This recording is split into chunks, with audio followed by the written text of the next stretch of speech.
Elə ki, hər iş asandır, heç bir iş asan deyil. Hər bir işin əziyyəti çox olur.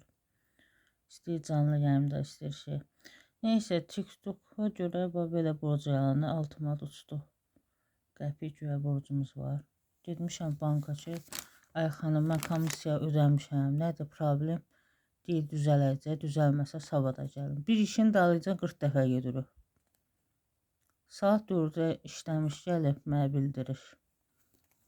Yəni, bildirişi də göstərəcəm.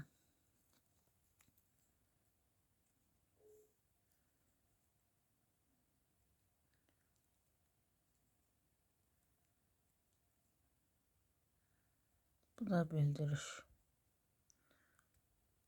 Bu səhər müraciətim idi. Instagramda da müraciət elədim.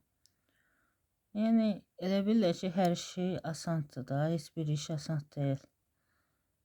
Bəzilərin nə bilmək, oturub it kimi əli ayağı yeyir.